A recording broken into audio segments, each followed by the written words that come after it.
Selamat malam Sobat Agroindustrialis. Selamat datang dalam Tirta Talk episode 1 yang kali ini akan membahas topik terkait magang. Sebelumnya, perkenalkan saya Erika Disilawati dari pengurus Himar Tirta periode 2022-2023. Kali ini saya bersama narasumber yang telah berpengalaman terkait magang, yaitu ada Mbak Ola Rizka dari mahasiswa TIP 2020. Oke Mbak Ola, hai Mbak Ola, apa kabar? Alhamdulillah baik. Untuk Erika sendiri gimana kabarnya? Alhamdulillah baik, Mbak. Iya, akhir-akhir ini Mbak Ola kesibukannya apa aja sih kalau boleh tahu? Kalau untuk akhir-akhir ini mungkin kesibukannya lagi ada KKN kolaboratif ya di Jember. Kemudian selain itu saya juga lagi ada penyusunan jurnal atau artikel yang didoseni oleh Pak Anies. Wah, cukup sibuk nih Mbak Ola nih ya. Jadi sangat menarik nih pembahasan malam ini. Oke, langsung aja kita bahas lebih dalam lagi terkait program MSIB ini. Oke, pertama-tama nih Mbak Ola. Mbak Ola ini ikut program MSIB Kampus Merdeka yang jenis apa dan di batch keberapa? Baik, untuk saya sendiri, saya mengikuti FSIB yang bagian magang merdeka di batch 4 kemarin, yaitu di periode bulan Februari hingga bulan Juni. Oke, Februari sampai Juni ya Mbak. Sebelumnya mengikuti program ini, tahu informasinya mengenai magang program MSIB ini dari mana sih Mbak? Baik, untuk informasi FSIB sendiri saya dapatkan dari beberapa kakak tingkat, yang pasti yaitu ada Mbak Triana Oktaviani atau biasa kita panggil Mbak Vivi dari TIP Angkatan 19. Kemudian ada dari info dari Instagram, selain itu saya juga mencari info dari TikTok seperti itu. Walah, berarti ini Mbak Ola benar-benar kayak rajin dan mencari banget buat informasi-informasinya. Jadi bisa dicontoh ya tadi teman-teman kalau teman-teman di sini yang mendengarkan kita dan tertarik banget sama program MSIB yang satu ini. Oke, selanjutnya Mbak Ola ini magang di perusahaan apa nih kalau boleh tahu dan di bagian apa? Alhamdulillah saya kemarin magang di pemerintahan yaitu BPJPA atau Badan Penyelenggara Jaminan Produk Halal yang biasa kita kenal Halal Indonesia.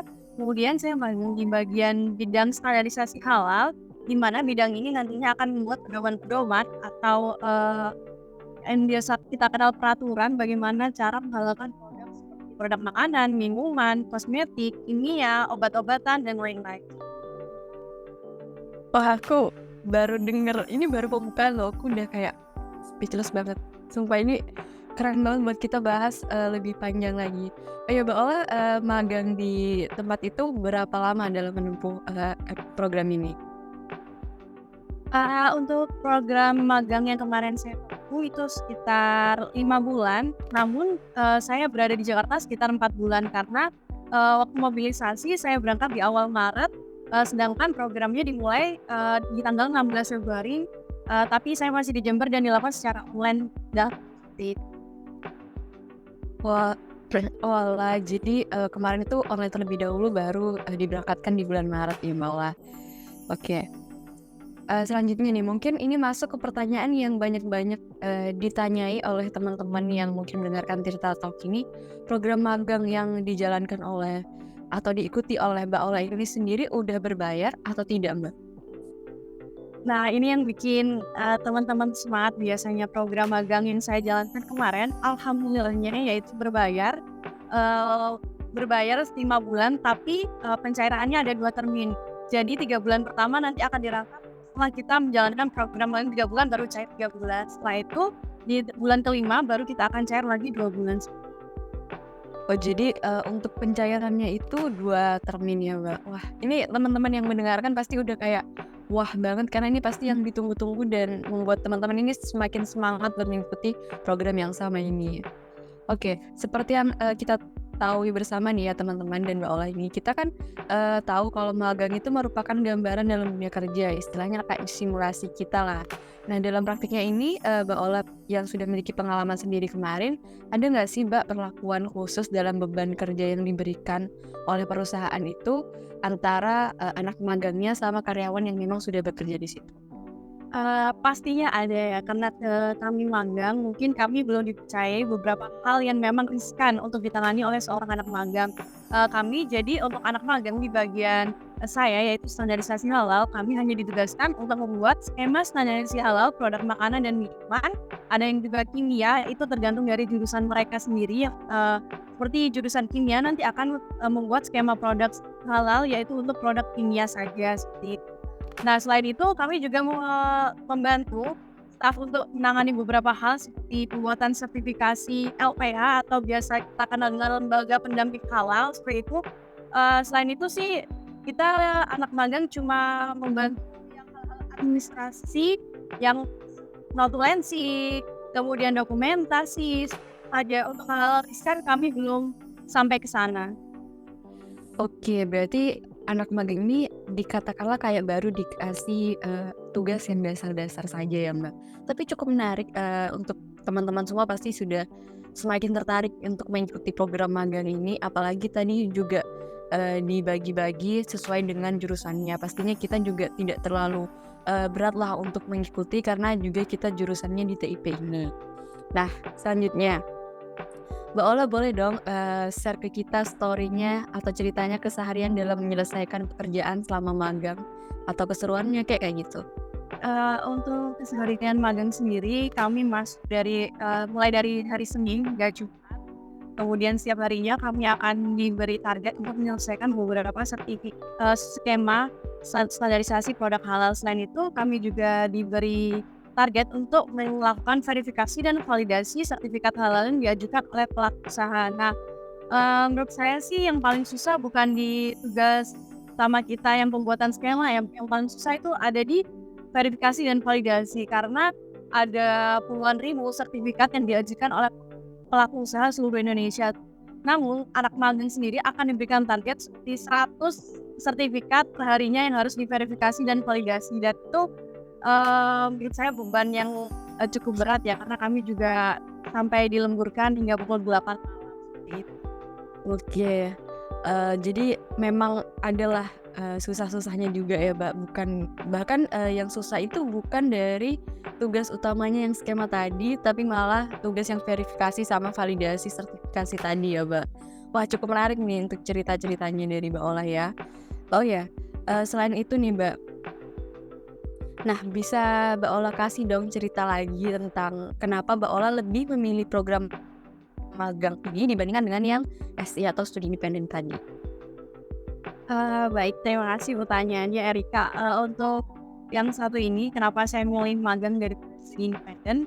Karena menurut saya sendiri, di program magang ini sendiri bisa bisa mengupgrade skill saya dalam kehidupan. Soalnya ketika saya studi independen ini kan dikasih materi, kemudian ada project. Namun kan projectnya online ya, jadi kan nggak bertemu tatap muka dan saya itu kurang menantang gitu. Kalau kita magang itu kan kita melakukan project secara offline dan itu kita bertatap muka dengan banyak orang.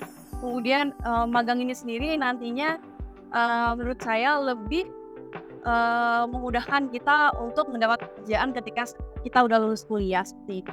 Wah, jadi ini bisa disesuaikan dengan, apa tujuan kita mengikuti program ini, apa target kita, begitu ya, Mbak Ola? Iya, betul sekali. Oke. Nah, di sini kita sudah membicarakan tentang cerita-cerita singkat tentang, Mbak Ola mengikuti dan, apa alasan Mbak Ola mengikuti program ini. Nah, Mbak Ola sendiri pasti sudah mengalami dari awal alur pendaftaran dan juga seleksinya. Bisa diberikan ceritanya tentang ini nggak, Mbak, alur pendaftaran sampai seleksi, ini sampai Mbak Ola lolos, kayak gitu? Baik, karena MSG kemarin itu tidak ada batasan untuk melamar di berapa perusahaan ya, jadi kan unlimited nih. Jadi, pada batch kemarin ini saya mendaftar, sekitar 22 perusahaan atau 26 perusahaan seperti itu kan. Nah, ada beberapa tahapan yang pernah saya lewati seperti focus group discussion, terus, ada tes kognitif seperti itu, terus ada tes psikologis kemudian wawancara. Untuk perusahaan yang kemarin menerima saya yaitu BPJPH sendiri, mereka hanya melakukan tes wawancara kemudian langsung penerimaan mahasiswa magang. Jadi mereka tidak ada tes tulis atau tes yang lainnya, hanya tes wawancara. Namun ada beberapa perusahaan yang memang menerima saya juga tapi tidak saya ambil itu ada beberapa tahap, ada tes tulis, kemudian tes wawancara. Untuk wawancaranya sendiri sih menurut saya yang dasar-dasar aja, yang mereka menanyakan terkait, posisinya, apakah kita tahu posisi yang kita lamar itu seperti apa, kemudian background perusahaannya seperti apa, hal-hal yang paling penting sih itu kalau kita tes wawancara. Oke, baik. Jadi ini kalau kita dengarkan tadi, Mbak Ola sampai mendaftar di 26 perusahaan kalau tidak salah. Wah, berarti ini benar-benar Mbak Ola, membuka peluang sebesar-besarnya ya, Mbak, untuk, bisa mengikuti program ini. Jadi ini teman-teman bisa dicontoh ya atau bisa dicatat buat nanti yang mau mengikuti program yang sama seperti Mbak Ola. Dan juga kita ketahui bersama tadi Mbak Ola bilang kalau yang terpenting itu di bagian, tes wawancaranya juga. Jadi kalau kita sudah mempunyai banyak peluang seperti yang Mbak Ola lakukan tadi, kita jadi bisa memilih gitu ya, Mbak. Jadi yang mana yang paling cocok dan mungkin paling, batu lonjakan paling mudah lah untuk kita bisa masuk atau lolos di seleksi ini ya. Iya, betul sekali. Oke, kan tadi kita sudah, tahu alurnya. Nah, ada nggak sih Mbak persyaratan khusus terkait program yang dipilih oleh Mbak Olah tadi ini, selain yang sudah diceritakan? Untuk persyaratan khusus sih mungkin, tidak ada ya, cuma kan, ketika kita mendaftar di MSIB, di setiap posisi magang mereka akan, mencantumkan beberapa persyaratan program studi yang mereka buka itu apa aja, kemudian minimal semester, kemudian ada skill yang dibutuhkan apa aja seperti Google Docs, kayak gitu. Kemudian, kalau di, BPJPA sendiri di bagian saya strategi halal, skill yang paling dibutuhkan sih menurut saya rajin membaca jurnal sih, soalnya kita nanti tiap hari akan membaca jurnal terus-terusan, kemudian kita akan menelaah setiap jurnal kemudian disatukan, seperti itu. Oke, wah cukup ini juga ya Mbak, cukup butuh banyak effort buat kita bisa sampai di situ ya Mbak. Jadi kayak persyaratan-persyaratannya itu cukup seperti itu, tapi cukup kompleks buat kita, bisa kuasai untuk persyaratan ini. Oke, untuk, pertanyaan selanjutnya nih, karena kita tadi udah, mengulik tentang, alur dari Mbak Ola mengikuti program ini. Nah, Mbak Ola ada nggak sih kendala khusus yang, bener-bener berkenan buat Mbak Ola kendala ini dalam proses pendaftaran hingga seleksi sampai lolos ini, kendalanya, Mbak? Untuk kendala khusus sih mungkin tidak ada ya, cuma kayak ada beberapa kabar hoax yang kita terima seperti ada surat rekomendasi dan SPTJM yang rejected, tapi, di MSIB-nya, di web MSIB-nya sendiri kita tidak bisa melihat itu rejected atau enggak, kayak gitu. Cuma kan ada beberapa kabar kalau itu rejected ada, kemudian kalau rejected tapi kita ditawarkan oleh perusahaan untuk interview, kita interviewnya lolos, nantinya kita akan tetap tidak lolos karena SR dan SPTJM kita adalah rejected. Oh jadi, kita juga benar-benar harus memperhatikan kayak kabar-kabar yang udah valid dan hoax kayak gitu ya, Mbak. Jadi kayak waktu itu Mbak Ola sempat panik atau kayak gelisah nggak dengan kabar-kabar seperti itu sebelum tahu kalau itu hoax, Mbak? Sebenarnya sih panik pasti ya, panik. Soalnya kan kita, berharap banget ya, untuk keterima di program MSIB ini sendiri. Namun kalau buat saya sendiri, yang penting saya yakin bahwa SR dan SPTJM saya sudah sesuai template MSIB. Jadi saya, tetap, menjunjung keyakinan saya, jadi saya jangan sampai panik kayak gitu, jadi saya menekankan dalam hati jangan panik, karena menurut saya SR dan SPTJM saya sudah benar. Oke, berarti kita harus benar-benar, udah teliti banget buat syarat dan ketentuannya tadi, terus kita harus bermodal pede dan berani ya, Mbak. Jadi kayak ada, eee, kabar-kabar seperti itu kita harus cross check terlebih dahulu dan intinya harus tenang dulu ya, Mbak. Kalau kita udah yakin pasti insya Allah bisa ya. Oke, selanjutnya, selain, yang tadi diceritakan, Mbak Ola ada nggak sih persiapan-persiapan sebelum mendaftar ini yang harus disiapkan agar kita tuh bisa diterima untuk mengikuti magang dari program MSIB ini? Untuk persiapan khusus sih saya, tidak ada yang menurut saya, cuma mungkin CV dan pengalaman organisasi, kemudian pengalaman menjadi asisten dosen itu cukup membantu, sehingga saya bisa lolos di program MSIB ini sendiri. Oke, jadi, untuk teman-teman sekalian, yang mendengarkan Tirta Talk ini bisa dicatat ya. Jadi kayak pengalaman kita, CV kita itu benar-benar dilihat dalam, kita mempersiapkan, untuk program MSIB ini teman-teman. Oke, kita lanjut, ke sesuatu yang mungkin kita pasti yang pertama kali kita lihat yaitu benefit. Benefit apa yang Mbak Ola rasakan sendiri selama mengikuti magang program MSIB Kampus Merdeka ini, Mbak? Testimoninya, Mbak.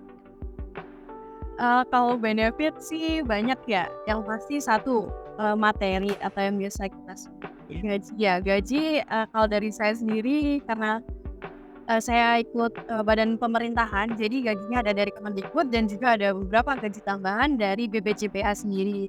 Kemudian, yang kedua itu relasi. Relasi karena, di BPJPA sendiri karena kita di kantor pusat di Jakarta, jadi saya bertemu banyak orang seperti menteri-menteri, kemudian ada BPOM pusat, kemudian ada BSN atau Badan Standarisasi Nasional. Jadi, saya sangat bersyukur untuk diterima di MSIB BPJPH karena saya bisa bertemu dengan orang-orang penting yang kadang kita hanya lihat di TV saja, tapi kita bisa ketemu di real life seperti itu.